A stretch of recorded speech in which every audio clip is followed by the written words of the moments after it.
자, 오늘 말씀은 베드로전서 4장입니다.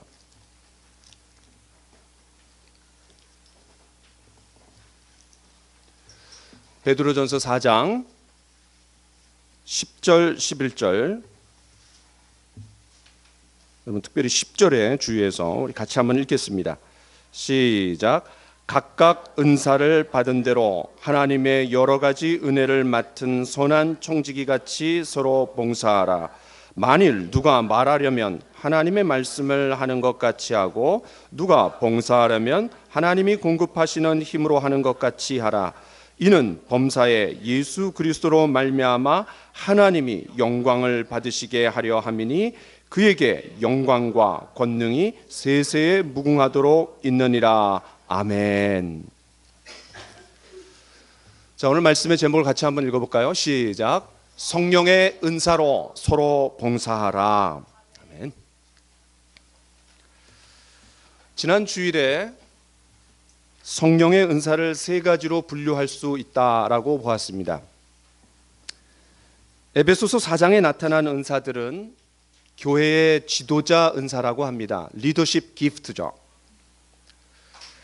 또 고린도전서 12장에 등장하는 은사들은 대부분 굉장히 초월적인 은사라고 했습니다. 그에 비해서 로마서 12장에 나오는 은사들은 일반적 은사 또는 동기부여적 은사라고 제가 말씀드렸습니다. 그런데 이 로마서 12장에 있는 은사들이 보다 우리에게 좀 가깝습니다. 왜냐하면 초월적인 은사들을 하는 분들은 좀 예외적이고 또 지도자 은사를 갖고 있는 분들도 좀 예외적입니다. 우리가 은사의 종류가 뭔지 또 각각의 은사가 무엇인지를 알았기 때문에 이제 우리가 관심을 가져야 할 것은 나에게 있는 은사를 발견하고 개발하고 사용하는 것입니다. 오늘 본문 말씀에서도 각각 은사를 받았다라면 선한 청지기 같이 서로 봉사하라라고 했습니다. 그럼 어디에서 봉사하는 겁니까? 교회에서 봉사하는 겁니다. 왜 그렇습니까? 은사를 주신 목적은 교회의 유익을 위한 것이라고 했습니다. 고린도전서 12장 7절에 각 사람에게 성령을 나타내심은 유익하게 하려 하심이라 라고 했습니다. 여기서 유익은 개인의 유익 물론 있지만 보다 더 중요한 유익은 교회의 유익을 위한 겁니다. 은사는 교회를 위해서 주신 겁니다. 오늘 말씀을 통해서 우리 각자가 받은 은사가 무엇인지를 발견하고 개발해서 아래로는 주님의 몸된 교회를 아름답고 건강하게 세워나가기 위해 섬기고 또 그 각각의 은사를 잘 활용하고 위로는 하나님께 영광을 돌리게 되기를 간절히 축원합니다.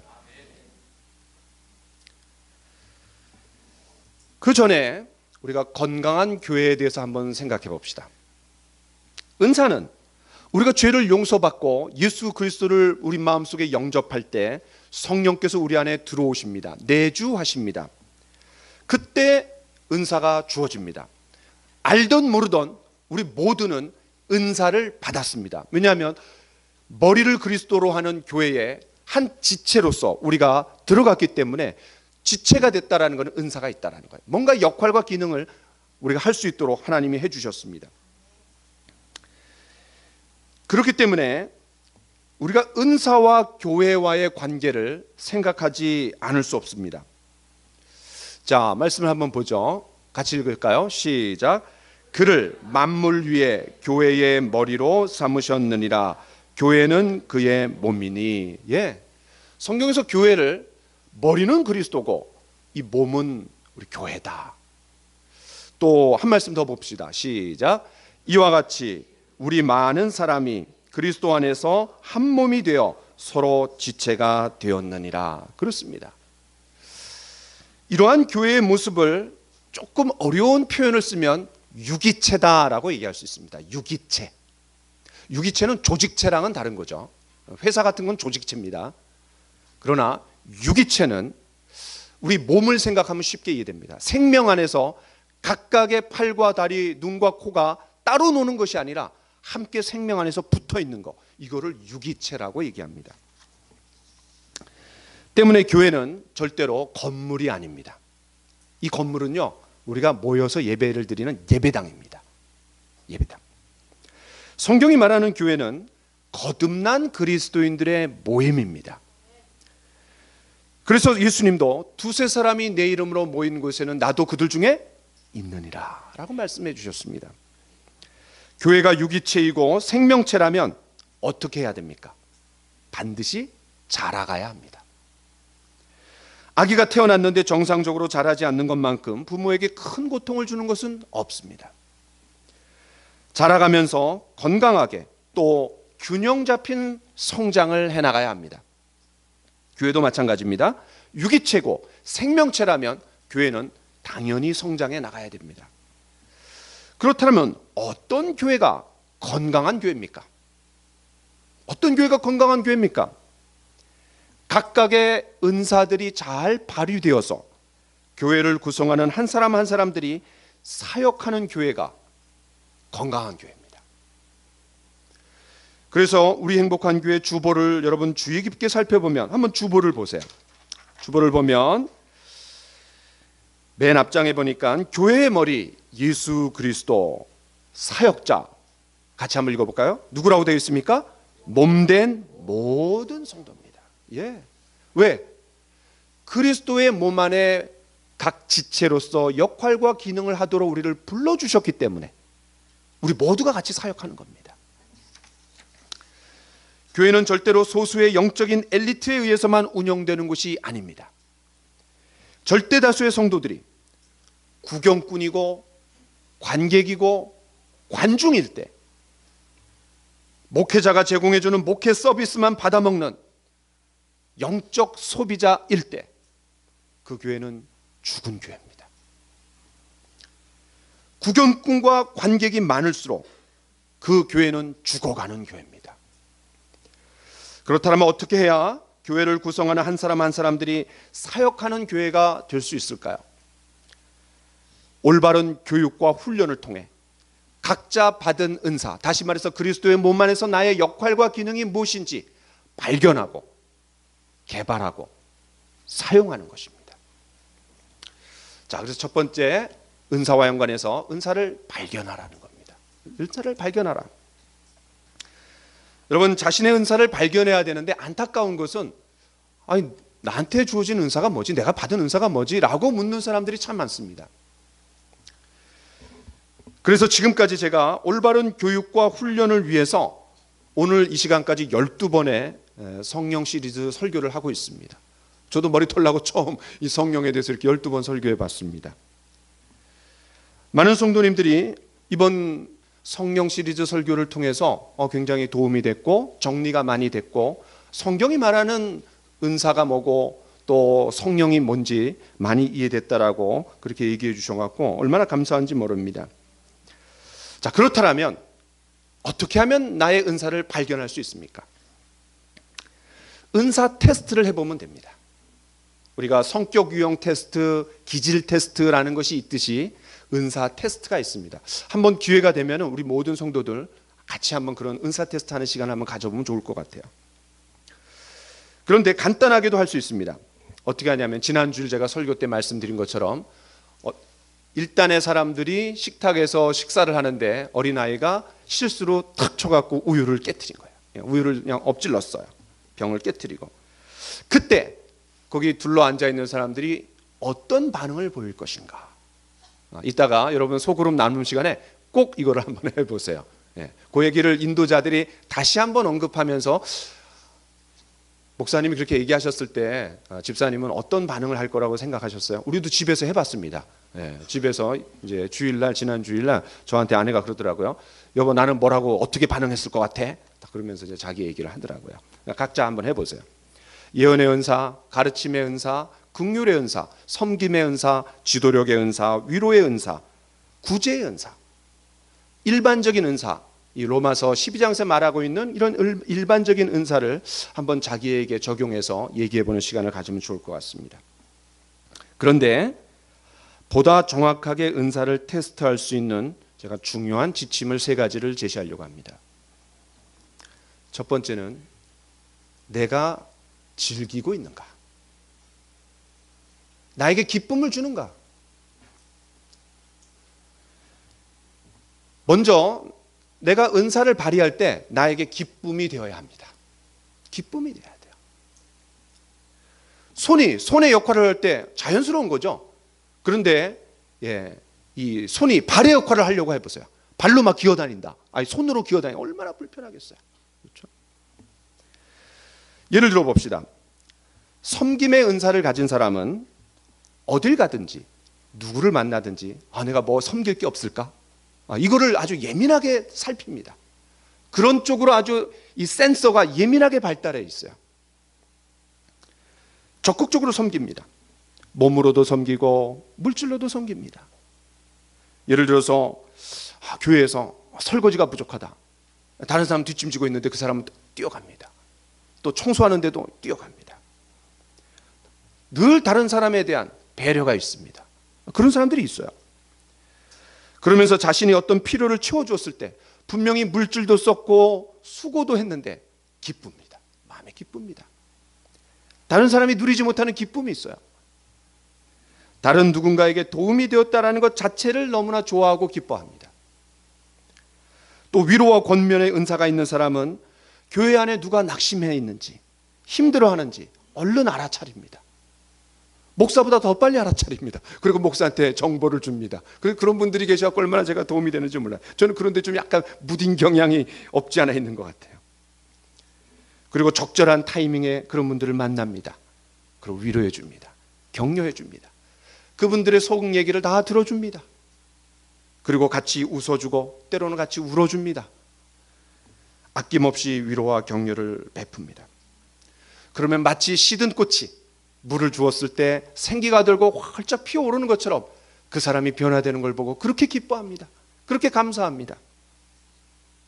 그렇습니다. 어떤 은사가 내 은사라면 그 은사를 사용할 때 나에게 기쁨이 찾아와야 됩니다. 즐거움이 있어야 됩니다. 억지로 하고 있다라면 그거는 나에게 맞지 않는 은사일지도 모릅니다. 물론 때로는 하나님 그렇게 우리에게 훈련 차원에서 맡기실 수도 있고 또 교회를 섬기는 과정에서 어떤 그런 역할을 해야 될 때는 있습니다. 그러나 자기 은사를 찾아야 됩니다. 저와 여러분들에게 어떤 은사가 있습니까? 여러분에게 이 교회 안에서 어떤 일을 감당할 때 기쁨과 즐거움을 주는 것들이 무엇이 있습니까? 두 번째는 다른 사람이 인정해주고 있는가? 저는 여기에 좀 강조점을 두고 싶습니다. 나에게 기쁨과 즐거움이 있다라고 해서 꼭 성령의 은사라고 할 수 없습니다. 은사를 사용하는 나에게 물론 기쁨과 즐거움이 주어져야 됩니다. 그러나 그것을 활용했을 때 다른 사람이 인정해줘야 됩니다. 인정해줘야 돼요. 이게 검증 시스템입니다. 제가 아까 말했던 것처럼 은사는 교회의 유익을 위해서 주어진다라고 했습니다. 때문에 내가 은사를 발휘하는 곳이 어디입니까? 교회 공동체입니다. 신앙 공동체입니다. 그 신앙 공동체에서 내 은사를 인정해 줘야 됩니다. 예를 들어 보겠습니다. 저는 언젠가부터 가르치는 것을 좋아했습니다. 가르치고 싶었어요. 그래서 제가 배울 때 노트 정리를 참 잘했습니다. 제가 대학원 때는요, 한 120명 우리가 이제 같이 신학교에서 공부했는데, 제가 노트 정리를 하고 시험 때가 되면은 우리 친구들이, 주변 사람들이 제가 시험 공부 끝나는 날을 기다려요. 왜냐하면 그때부터 자기들이 시험 공부 시작하는 날이에요. 제 노트 다 빌려가갖고. 제가 대학원을 졸업하고 후배에게 제가 지금까지 노트한 거를 다 물려줬습니다. 그랬더니 그 후배가 4.5 만점을 맞았어요. 저는 한 번도 만점을 맞은 적이 없는데 저는 노트만 잘 정리한 것이 아니라 연구하고 보충해서 강의안도 그럴듯하게 만들었습니다. 그래서 기회가 왔을 때마다 열심히 가르쳤습니다. 그래서 이제 산 무슨 돌이라는 교회에서 전도사와 목사로 부교육자 생활을 할 때 열심히 가르쳤습니다. 근데 문제는 제가 가르치기만 하면 사람들이 좁니다. 지루해 합니다. 힘들어 합니다. 여기 몇 분들이 증인들이 계세요. 그때 그 교회는 6개월마다 돌아가면서 성경 분방 공부반이 있었어요. 그러니까 주일 예배를 마치고 점심을 먹으면 다양한 반으로 6개월 동안 성경 공부를 했습니다. 근데 이제 그 5개 반이 있었는데 그 중에 언제나 제가 인도하는 반은 거의 사람들이 지원하지 않습니다. 지원율이 제일 낮아요. 제일 낮아. 왜 그랬을까요? 잘 못 가르치니까. 잘 못 가르치니까. 그런 저를 담임 목사님이 불쌍히 여기셨습니다. 그래서 분반 성경 공부반 지원 방법을 획기적으로 바꾸셨습니다. 1지망, 2지망, 3지망. 그래서 저한테 사람을 이렇게 몰아주셨습니다. 억지로 제 반에 들어왔어요, 사람들이. 감사하기도 했지만 굉장히 자존심이 상했습니다. 또 좌절했는지 모릅니다, 제가. 여러분에게도 그럴 수 있습니다. 자신은 기쁨으로 합니다. 즐거움으로 합니다. 그런데 다른 사람들이 그 일 때문에 상처받고 힘들어하고 고통스러워합니다. 그 기쁨과 즐거움으로 하는 일이 다른 사람들에게 유익이 안 되는 거예요. 그런데 어떤 사람이 열심을 내서 뭔가 하면 힘들어하는 거예요. 근데 문제는 이 사람이 속으로 어휴, 저 사람들이 수준이 낮아서 그래. 저 사람들이 나를 몰라줘서 그래. 라고 오히려 자기를 그렇게 위안합니다. 다른 사람들을 탓해요. 이러면 이제 문제가 심각해지는 겁니다. 아무리 자기가 잘하는 일이라도 교회에서는 이 신앙 인격이 이렇게 뒷받침되지 않으면 참 이게 문제가 될 때 있는 것 같아요. 좌충우돌합니다. 또 신앙 인격이 뒷받침되지 않아서도 문제지만 어쩌면 그것이 자기 은사가 아닐 수도 있습니다. 문제를 자기 자신에게서 찾아야지 다른 사람을 탓하고 비난하면 안 됩니다. 여러분 잘 기억하십시오. 다른 사람의 인정이 없는 은사는 없습니다. 반드시 은사를 발휘했을 때 다른 사람들이 유익을 얻고 도움을 얻고 알아줘야 됩니다. 왜냐하면 은사는 교회 안에서 발휘되기 때문입니다. 세 번째, 열매가 있는가? 열매가 있는가? 열매의 유무입니다. 내가 은사를 사용할 때 먼저는 나에게 기쁨이 되고 두 번째는 다른 사람들에게 유익을 끼쳐서 인정을 받아야 되고 그러면서 뭐가 맺어집니까? 열매가 맺어지는 겁니다. 은사는 반드시 열매로 드러나야 합니다. 열매 없는 은사는 없습니다. 다시 한번 얘기합니다. 열매 없는 은사는 없습니다. 그 열매가 지속적으로 맺어질 때 이제 그게 나의 사역이 되는 겁니다. 나의 사역. 제가 예를 들어 보겠습니다. 어떤 사람에게는 복음 전도의 은사가 있습니다. 우리가 지난번에 봤던 것처럼 복음 전도자라는 은사가 있다 그랬어요. 그 사람은요, 복음을 전하기만 하면 사람들이 그냥 뒤집어지고 꼬꾸라집니다. 구원의 역사가 일어나요. 어떤 사람은 그 똑같은 사람에게 복음을 전하면은 그냥 끄떡도 안 하는데 이 사람이 가서 그냥 복음을 전하면 이 사람이 뒤집어집니다. 또 어떤 사람은 백날 복음을 전해도 열매가 없습니다. 물론 열매라는 건요, 복음을 전하는 게 중요한 거지 그 복음을 전해갖고 구원받는 사람이 몇 사람이 생겼냐 안 생겼냐 그거를 가지고 우리가 전도를 성공했다 실패했다라고 얘기하지 않습니다. 전하는 게 중요하니까. 그런데 가급적이면 내가 전했을 때 구원의 역사가 일어나면 감사하잖아요. 좋잖아요. 또 활력이 또 생기잖아요. 힘이 생기잖아요. 그런데 이 전도의 은사를 가진 사람이 뭐 큰 비법이 있어서 그런 게 아닙니다. 이 사람들이 갖고 있는 비법이 뭐냐면 핵심은 이겁니다. 구원을 받을 준비가 된 사람에게 가서 복음을 전하는 겁니다. 그거를 아는 거예요. 그러니까 평소에 관계성을 잘 맺어놓고 그 사람의 삶의 이 엎치락뒤치락 업앤다운을 잘 관찰하면서 적시에 가는 거예요. 적시에. 그렇죠? 그리고 성령의 지도를 받는 거예요. 성령의 지도. 제가 예를 들어서 이제 고 옥하는 목사님이 하신 말씀을 들은 적이 있습니다. 그분이 어떤 분을 만났대요. 그분이 유명한 검사입니다. 이름만 되면 유명한 검사예요. 아주 꼬장꼬장하고 떵떵거리고 자기 잘난 맛에 살아가는 사람이었습니다. 그냥 찔러도 그냥 피 한 방울 나오지 않는 그런 사람이었어요. 그런데 이분이 어느 날 50대 중반에 갑자기 암에 걸려갖고 사망 선고를 받은 거예요. 거칠 것이 없는 삶을 살아온 그분은 이 암 선고 앞에서 인간적으로 한계를 느낀 겁니다. 뭐 의학이 처리해 줄 수 없잖아요. 자기 결심과 노력으로 되지 않잖아요. 양손 양발 다 들면서 하나님 앞에 엎드렸습니다. 그때 복음을 전하는 거예요. 그러면 그냥 탁 구원받는 거예요. 마음이 가난해진 사람에게 복음을 전할 때 10중 8구 그런 사람들은 이 지푸라기라도 잡는 심정을 가지고 복음에 반응을 합니다.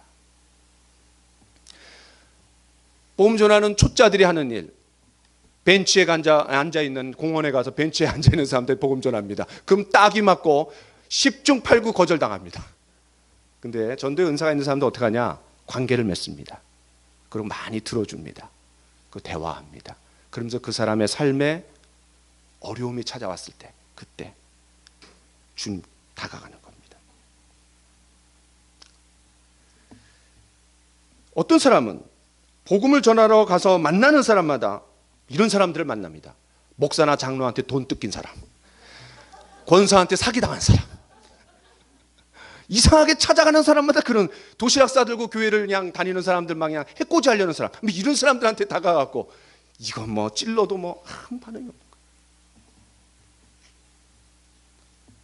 그런 사람들을 우리가 만나서 복음을 전할 때 얼마나 힘듭니까? 낙심이 됩니까? 포기하고 싶어집니다. 또 가르치는 은사를 가진 사람이 있다고 한번 해봅시다. 아까 제가 뭐라고 했습니까? 제가 가르치기만 하면 사람들이 힘들어하고 그래서 제 반에 들어오지 않는다라고 했어요. 그 제가 어떻게 했는지 아세요? 마음속에 칼을 갈았습니다. 나도 그냥 잘 가르쳐야지. 가르치는 은사를 받고 싶어서 탁월하게 가르치는 분들을 졸졸졸졸 쫓아다니기 시작했습니다. 어떻게 하면 잘 가르칠 수 있을까? 어떻게 하면 나도 좀 흉내를 내볼 수 있을까? 그리고 그분이 설교하고 부흥회하는 데마다 다 쫓아갔습니다. 심지어 제가 미국까지 쫓아갔어요. 제가 미국 갔을 때 한 5시간 정도, 제가 사는 곳은 켄터키였는데 저기 오하이오주에 컬럼버스라는 데가 있습니다. 컬럼버스에 이제 그분이 오신다는, 한국에서. 그래갖고 제가 5시간 차를 몰고 갔습니다. 온 집안 식구들을 2박 3일 동안 기름값 들었죠, 숙박비 들었죠, 돈 많이 들었어요. 그러고 열심히 배웠습니다. 관찰했습니다. 저는 그분이 말하면은 그 다음에 무슨 예화가 나올지, 무슨 말씀을 이용할지 다 알아요. 하도 많이 들어갔고. 근데 중요한 거는 내용이 중요한 게 아니잖아요. 스피릿이 중요한 거 아니에요. 스피릿이. 그런데 성령께서 저를 긍휼히 여기셨나 봅니다. 조금씩 가르치는 은사가 나타나기 시작했습니다. 제가 가르칠 때 사람들이 감동을 받고 은혜 받고 변화가 일어나기 시작했습니다. 제가 학교에서도 가르치는데 잘 가르치는 교수로 이제 인정받기 시작했습니다. 제가 강의 평가서에서 100점을 맞은 적도 있습니다. 우습게 보지 마세요.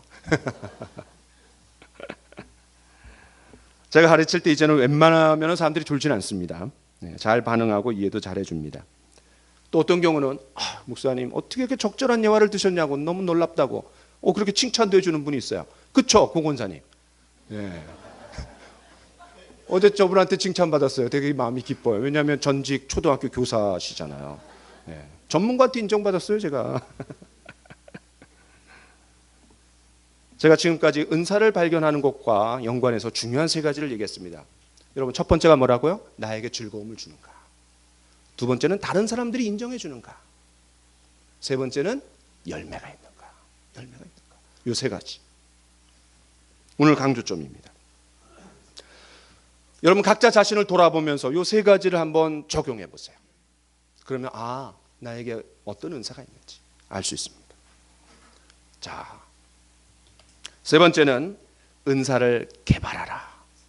은사가 나에게 어떤 은사가 있는지 발견했어요. 그럼 이제 개발하는 겁니다. 물론 은사를 개발하는 대전제는 기도입니다. 기도할 때 성령을 통해서 은사도 주시고, 또 기도할 때 그 은사가 더 잘 활용될 수 있도록 돋보이게 되도록 해주십니다. 그런데 구하기만 하면은 게으른 겁니다. 구한다고 능사가 아닙니다. 자, 성경 말씀을 한번 읽어보죠. 시작.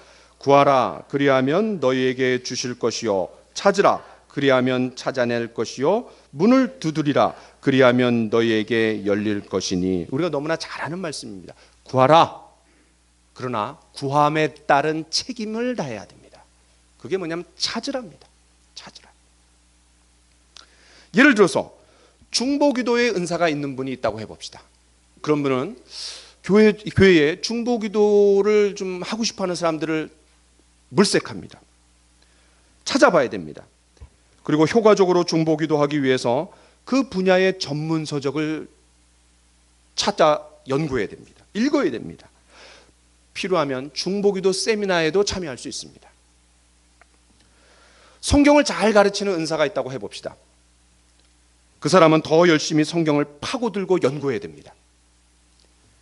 또 어떻게 하면 효과적으로 내용을 잘 전달할까? 그 딜리버리도 중요한 거예요. 그래서 교보제를 활용해야 됩니다. 맨날 칠판만 사용할 수는 없잖아요. 그렇죠? 또 성경에 중요한 대목들이 있어요. 그런 내용들을 암송해야 됩니다. 바로바로 인용할 수 있어야 돼요. 그래서 어떻게 하면 잘 가르칠까 부단히 노력해야 됩니다. 구제의 은사가 있는 분이라고 한번 해봅시다. 어떻게 하면 효과적으로 구제할 수 있을지 연구해야 됩니다. 그 분야의 책들을 찾아봐야 되고 전문가들에게 배워야 됩니다. 필요하면 리서치를 해갖고 그 구제의 사역을 잘하는 교회에 가서 배울 필요도 있고 참관할 필요도 있습니다. 또 위로와 권면의 은사가 있는 분들이 있다고 해봅시다. 잘 위로하고 권면해요. 그런데 여기에는 약간의 상담 기술이 필요합니다. 자, 그러면 우리 김호숙 집사님을 찾아가는 거예요. 전문 상담사. 이렇게 위로하고 격려할 때 어떻게 해야 됩니까? 내가 말하는 게 중요합니까? 들어주는 게 중요합니까? 그런 어떤 기본적인 소양들이 있어요. 이런 것들을 배우는 겁니다. 지혜를 얻어야 돼요. 자신의 은사를 여러분 개발하는 과정에서 혹시 재정이 든다, 그럼 저한테 얘기하세요. 교회에서 지원할 수 있는 방안을 한번 마련해 보겠습니다. 어느 세미나에 가고 싶다? 가십시오. 방언의 은사를 받은 사람들이 있다. 그러면은 방언이 정확하게 뭔지, 내가 하고 있는 방언이 진짜 방언인지. 왜냐하면 방언에는 크게 세 가지가 있습니다. 첫 번째는 천사의 언어가 있고, 두 번째는 혼적인 방언이 있고, 세 번째는 귀신이 주는, 악령이 주는 방언도 있습니다. 왜냐하면 타종교회도 방언이 있으니까. 그래서 어떻게 하면 내가 방언 기도를 잘 할 수 있는지, 저도 방언 기도에 관한 책을 좀 샀어요. 저도 하고 싶어갖고 연구해야 됩니다. 또 어떻게 하면 내가 더 깊이 기도로 들어갈 수 있을지 찾아봐야 됩니다. 개발해야 됩니다. 다양한 방식으로 은사를 개발해야 됩니다. 과거 이제 우리 행복한 교회, 제가 개척했던 우리 행복한 교회 초기 시절에 경배와 찬양 시간을 누가 인도했게요? 제가 인도했습니다. 기타 치면서. 그러다가 어떤 분이 교회에다가 키보드를 기증해 주셨어요. 아무도 칠 사람이 없는데. 그 이제 앞에다가 두기만 했습니다. 전시품에 불과했죠. 그랬더니 교회 어떤 청년이, 목사님 왜 치지도 않는 키보드를 앞에다 놔고 자리 차지하게 만듭니까? 이렇게 얘기하는 거예요. 그래갖고 제가 상처받을 뻔하다가 가만히 생각해보니까 맞아요, 그 말이. 그래갖고 이제 고민을 하기 시작했어요. 야, 그때 어떤 청년이 충격을 받았는지 토요일마다 자기 사비를 들여서 레슨을 받았습니다. 레슨을 받았어요. 그 레슨을 받아가면서 키보드를 쳤습니다. 얼마나 마음이 고귀합니까? 저는 하나님께서 그 마음을 받아주셨다고 믿습니다. 그때부터 기타와 키보드가 함께 이제 사용이 되면서 예배를 인도했습니다. 얼마나 예배가 풍성해졌는지 몰라요. 좀 있다 보니까 전문 밴드 건반주자가 나타났습니다. 와, 우리 교회는 조그만데 대단한 사람들이 포진해 있어요. 여러분, 우리 교회를 우습게 보지 마세요. 어제 우리 현준 형제가 이 결혼식 반주를 하는데 제가 굉장히 놀랐어요. 얼마나 분위기가 경쾌하고 축제 분위기였어요. 여러분 예민하게 들으셨는지 모르겠지만 신랑 입장할 때 뭐가 나왔는지 아세요? 음악? 주와 같이 길 가는, 맞죠? 네.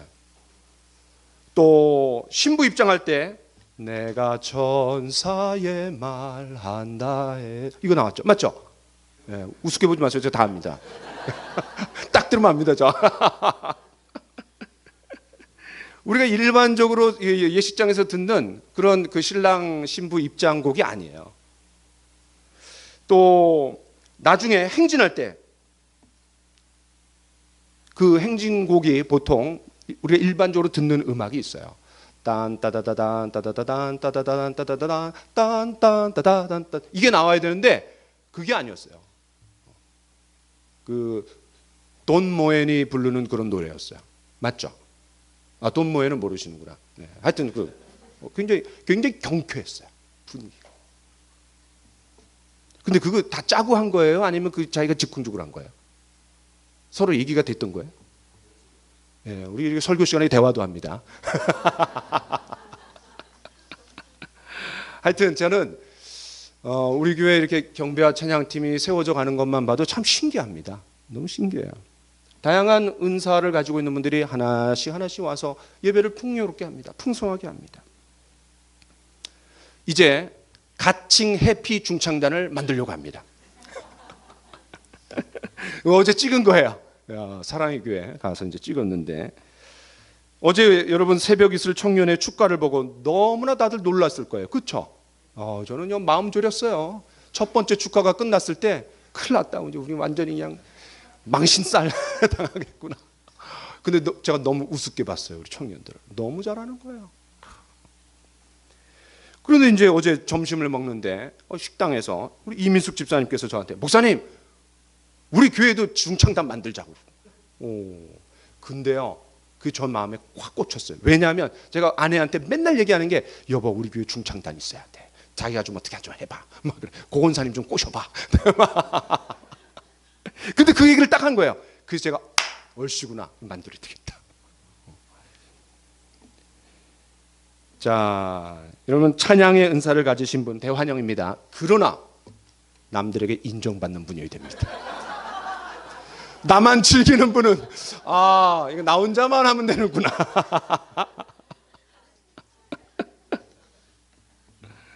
자, 마지막입니다. 은사를 사용하라. 은사를 사용하라. 은사를 발견하고 개발했다라면 그 은사를 적극적으로 교회 안에서 활용해야 합니다.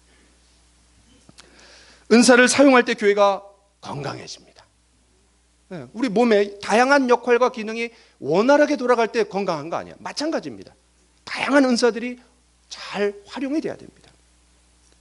그 결과 은사를 주신 하나님 앞에 영광이 되고 오늘 말씀에도 하나님 앞에 영광을 돌리라 그랬어요. 11절에. 그 은사를 통해서 위로 하나님께 영광을 돌리라는 거예요. 아래로는 이 교회를 아름답고 건강하게 섬기기 위해서 세워가기 위해서 활용하라는 거예요. 각각 은사를 맡은 선한 청지기 같이 서로 봉사하라. 반대로 이 은사를 사용할 때 건강해지지만 반대로 이 은사를 사용하지 않으면 누가 슬퍼하십니까? 성령께서 슬퍼하십니다. 성령께서 슬퍼하실 뿐만 아니라 내 신앙도 가라앉습니다. 처집니다. 더 나아가서 은사를 활용하지 않으면 성령께서 그 은사를 거두어 가십니다. 이걸 알아야 돼요. 제가 30대 초반에 하나님의 은혜로 방언이 터졌어요. 그 다음날 기도하는데 방언이 막 나오는 거예요. 그런데 제가 어느 날부터 이 방언 기도를 하지 않았습니다. 왜냐하면 별 필요성을 잘 느끼지 못했어요. 저는. 그랬더니 못합니다. 없어져 버렸어요. 없어져 버렸어요. 또 어떤 경우는 필요에 의해서 하나님이 그 사람의 은사를 거두어 가십니다. 이건 좀 중요한 내용이에요. 필요에 의해서는 어떤 사람의 은사를 하나님이 거두어 가십니다. 내가 원해서가 아니라 내가 싫어서가 아니라 그냥 가져가시는 거예요. 자, 한번 예를 들어보겠습니다. 어떤 교회가 되게 조그맣니다. 이 조그만 교회는 뭐가 많이 필요하냐면 섬기는 은사를 가진 분들이 필요합니다. 그래서 열심히 섬깁니다. 그러다가 교회가 조금 불어나서 커졌습니다. 그런데 그 커지면서 들어오는 사람들 중에 섬김의 은사를 가진 분이 나타난 거예요. 그러면 그 사람에게 섬김의 은사를 내가 물려주는 겁니다. 물려주는 거예요. 왜냐하면 그 사람이 교회를 위해서 섬김의 은사를 발휘하도록 장을 내가 열어주는 거예요. 그게 성숙한 사람입니다. 또 하나님 편에서도 나보다 은사가 더 있는 분이 또 교회를 위해서 역할을 하는 게 더 좋습니다. 그래서 하나님께서 나의 섬김의 은사를 거두어 가시는 거예요. 그러니까 이거는 교회의 유익을 위해서지 나를 위해서 그런 건 아니잖아요. 그렇죠? 이 은사가 주어진 것 자체가 교회를 위한 거니까. 때문에 우리 가운데 어떤 사람이 내가 가진 은사와 같은 은사를 가진 사람들이 나타났을 때 그 사람에게 과감하게 은사를 물려주십시오. 그리고 나는 다른 곳에서 은사를 발휘해서 또 교회를 유익하게 하면 되는 겁니다. 그런 사람이 지혜롭고 성숙한 사람이죠. 자리를 틀고 앉아갖고 터줏대감처럼 앉아있으면 그 은혜도 안 되고 보기도 별로 좋지 않습니다. 또 은사가 한 군데 이렇게 몰려있으면은 이거는 건강한 교회가 아니잖아요. 그렇죠? 어떤 사람이 은사가 갖고 있는 사람이 나타났다 그러면 나는 빨리 다른 거 물려줘갖고 또 나도 다른 은사를, 왜냐하면 그런 성숙한 사람들은 또 두 가지 세 가지 은사를 갖고 있는 분들이 있어요. 제가 한 가지 더 강조하고 싶은 것은 은사를 사용할 수 있는, 활용할 수 있는 최적의 환경이 뭐냐? 소그룹입니다. 소그룹. 대그룹 예배 중심적인 교회는 이거는 성경적인 교회라고 얘기할 수 없습니다. 왜냐하면 이 대그룹 예배에서는 이 역할과 기능을 맡은 사람들이 소수입니다. 찬양을 인도하는 사람, 반주하는 사람, 또 기도자, 또 설교자, 전체 다수에 비해서는 소수입니다. 그런데 소그룹에 가면 다양한 역할을 각자가 맡아야 됩니다. 소그룹에서 말씀을 가르치고 또 인도해 주는 사람이 필요합니다. 대예배에서는, 대그룹 예배에서는 제가 가르치고 설교하면 되잖아요. 그런데 소그룹에서는 제가 다 할 수 없잖아요. 그러니까 그 그룹 안에서 가르치고 이렇게 인도해 주는 사람이 필요합니다. 또 대그룹에서는 찬양팀을 하고 싶어요. 찬양 인도도 하고 싶고 또 찬양 싱어를 하고 싶어요. 그렇죠? 장병기 집사님. 우리 장병기 집사님 소원이면 찬양 인도자가 되고 싶대요. 근데 감히 김대용 전사님 어떻게 넘봐요. 그 뒤에 또 줄줄이 있어요. 우리 원종우, 한혜수라만. 야, 감히 명함을 못 냅니다. 싱어 안 됩니다. 어려워요. 그런데 다양한 소그룹으로 들어가면은 거기에는 누가 찬양을 인도해 주는 사람이 필요합니다. 그렇죠? 아주 전문적으로 하지 않더라도 조금 거기에 재능이 있고 은사가 있는 사람 거기서 하는 거예요. 거기서. 그렇죠? 장집사님 너무 실망하지 마시고. 그래서 소그룹 수만큼 은사가 필요한 거예요. 이해되시죠? 저는요, 우리 교회에 이런 다양한 은사를 갖고 있는 분들이 많이 배출됐으면 좋겠어요. 소그룹 환경에서 은사를 발휘할 기회가 충분히 주어질 수 있습니다. 은사를 발휘하다 보면은 열매도 나타나고 그 열매가 많아지면은 이 사람이 검증이 돼 갖고 사역을 할 수도 있습니다. 제가 아까 그랬죠? 열매가 없는 사역은 없다. 열매가 없는 은사가 없다. 그 열매가 많아질 때 내가 이제 하나의 나의 사역이 되는 거예요. 예를 들어보겠습니다. 어떤 사람에게 치유의 은사가 있다고 한번 해봅시다. 그러면 그 사람은 소그룹 안에서 사람들을 기도해 줍니다. 그럼 이제 사람들이 병이 났습니다. 검증되고 열매가 많아지면 교회 전체적인 사역으로 자리 잡습니다. 그러다가 이게 더 커진다. 더 열매가 있다. 그러면은 교회를 초월해서 사역하는 그런 범교회적인 사역자가 되는 겁니다. 우리 교회 안에 그런 사람들이 나타나기를 원합니다. 신학교에 가는 사람들은 이런 시스템에 의해서 걸러지고 검증되어서 신학교 가는 것이 바람직합니다. 예를 들어서 소그룹에서 전도하고 양육하고 그러다 보니까 교회 전체적으로 또 인정받았고 전도하고 양육하고 제자 훈련하고 그래서 열매가 있어요. 이런 사람은 교회 안에서 가둬두기엔 너무 아깝다. 그 신학교 보내는 거예요. 근데 제가 이제 신학교 있다 보니까 전도도 안 해본 사람, 양육과 훈련도 안 해본 사람들이 소명받았다고 신학교 와요. 물론 이제 하나님이 귀하게 여기셔서 그 사람도 훈련시키시지만 조금 안타까워요. 교회가 그런 시스템이 되어 있으면 이미 교회에서 검증이 돼갖고 교회에서 인정해갖고 추천해갖고 신학교 가는 거예요.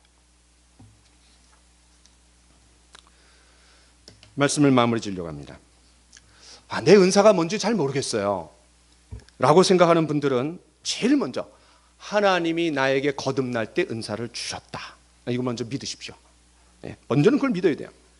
그 다음에는 내가 가지고 있는 기질, 정서, 성격 이거를 하나님이 또 활용하십니다.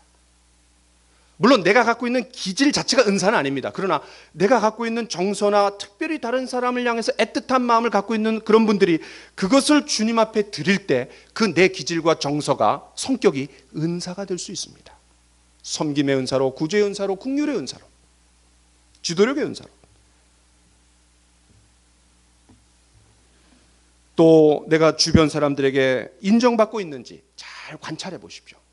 관찰해 보십시오. 그렇다고 옆에 있는 사람한테 내 은사가 뭔지 한번 얘기해 줘. 나한테 이런 은사가 있지 않아? 이러면 안 돼요 또. 자연스럽게 저 사람은 참 무슨 은사가 있어. 그냥 이구동성으로 여기저기서 이렇게 나와야 돼요. 저와 여러분들이 어떤 사람에게 아직 은사가 두드러지게 나타나지 않을 수도 있습니다. 그래서 나는 은사가 잘 모르겠다라고 얘기할 수 있습니다. 제가 한번 예를 들어보겠습니다. 요즘 이제 저희 딸 은선이에게 합창단을 시키려고 엄마 아빠가 꼬실레이션을 막 하고 있어요.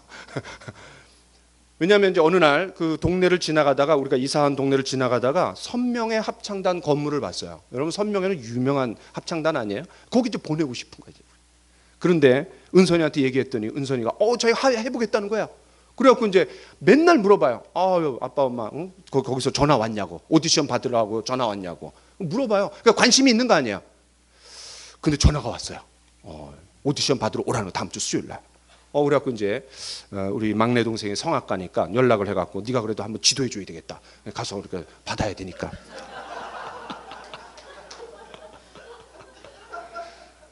제가 왜 그렇게 합니까?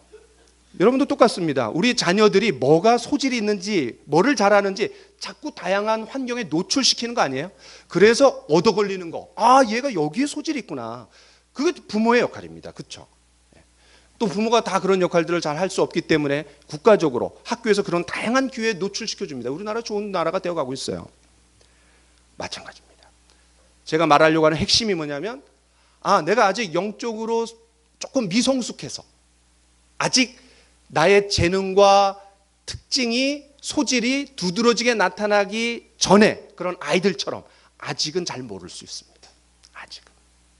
그런 분들은 뭐를 해야 되냐면 열심히 내가 신앙 성장해야 되겠구나. 성장해 나가면서 성숙해 나가야 되겠구나. 그러다 보면은 어느 순간 나의 독특하게 하나님께서 주신 그런 은사가 도드라지게 나타날 수 있습니다. 먼저는 내가 성숙해야 되고 성장해 나가야 됩니다. 성숙은 나중이고 성장. 부지런히 영적으로 성장해 나가십시오. 특별히 균형 잡힌 성장을 해 나가야 됩니다. 말씀과 기도, 교제와 증거, 이 네 가지 면에서 고르게 성장해 나가야 됩니다. 나에게 익숙한 부분만 계속 개발하는 것은 어리석은 겁니다. 왜냐하면 말씀과 기도, 교제와 증거, 이 네 가지가 그리스도인의 삶의 기본입니다. 그래서 우리가 이거를 수레바퀴의 삶이라고 얘기합니다. 이 네 가지를 균형 잡히게 발전시켜야 됩니다. 어떤 사람 말씀만 강하다, 기도가 보충돼야 됩니다. 어떤 사람 기도가 강하다, 그럼 말씀이 보충돼야 됩니다. 어떤 사람은 전도를 열심히 한다, 또 교제, 균형이 잡혀야 됩니다. 균형. 그렇게 할 때 은사가 드러나고 발견하며 개발해서 사용할 수 있게 됩니다. 저와 여러분들이 우리 행복한 교회에서 마음껏 은사를 발휘해서 건강한 교회, 만인 제사장의 모델이 되는 교회를 함께 만들어가 봅시다. 네. 자, 우리 시간 같이 찬송하겠습니다. 찬송가 191장, 내가 매일 기쁘게. 우리 같이 찬양합시다. 내가 매일 기쁘게 같이 우리 찬양하면서 같이 기도하겠습니다.